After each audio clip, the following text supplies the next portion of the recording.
Ating pag-usapan yung ibinalita mismo na may-ari ng Kameda Promotion na si Koki Kameda.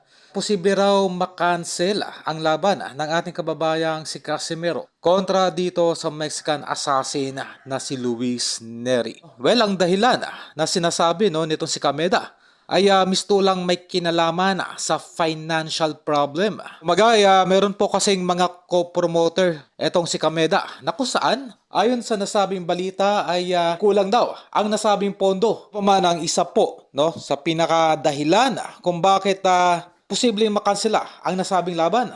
Dahil itong si Neri daw ay merong iniindang karamdaman. Well, ito ay ayon sa mga boxing insider. Nakarating sa Kameda Promotion. Kaya ngayon ay mistulang tinutwist na lamang ang nasabing dahilan. Keep in mind po na kung tuluyang may kakansela ang nasabing laban sa anumang kadahilanan ay posible pong matanggalan ng lisensya itong si Koki Kameda ng Japan Boxing Commission dahil illegal po ang magsuspinde ng nasabing laban. Ito ay pangalawang beses nang nangyari.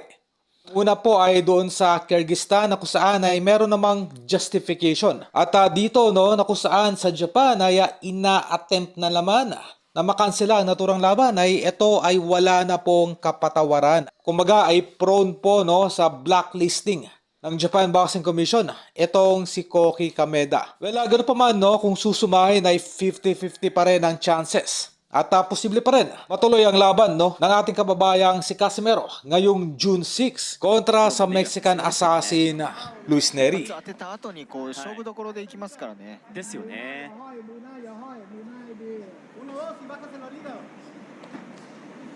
の右のジャブを突きながら。